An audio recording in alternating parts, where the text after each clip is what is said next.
le prince Charles prendrait-il peu à peu ses fonctions de roi ? Tandis qu'il se murmure depuis plusieurs semaines que Elisabeth II serait prête à passer la main à son fils aîné d'ici 2021, CIST avec stupéfaction que les Britanniques ont assisté à une cérémonie du 11 novembre pour la première fois entièrement dirigée par le prince de Galles et son épouse Camilla Parker Bowles. Le couple royal a ainsi déposé une couronne de fleurs sur la tombe du soldat inconnu qui repose depuis maintenant 100 ans en l'abbaye de Westminster à Londres, avant d'observer quelques minutes de silence. Une cérémonie très symbolique, à laquelle Elisabeth II n'a pas pu assister, sur ordre de ses médecins. En effet, comme le rapporte la journaliste Cathy Nicholl pour Vanity Fair, les équipes médicales de la reine lui ont déconseillé d'assister aux célébrations de l'armistice, par mesure de précaution.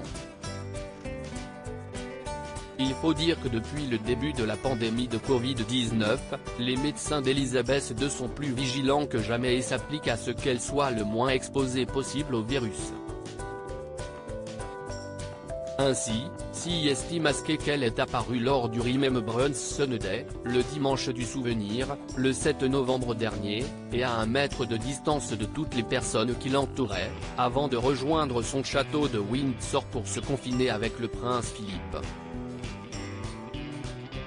Elisabeth II et le prince Philippe réunis pour leur anniversaire de mariage. En effet, CIST une nouvelle fois loin de Londres et de Buckingham Palace que la reine a décidé de se confiner, en faisant notamment en sorte que son mari puisse la rejoindre, lui qui depuis son retrait de la vie royale habite à Sandringham.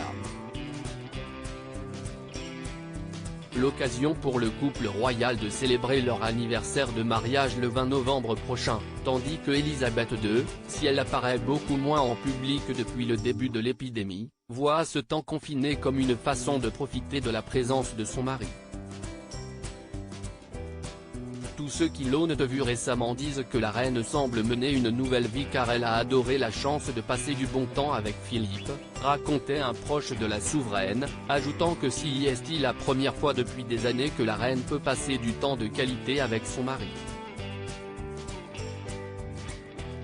Un mal pour un bien.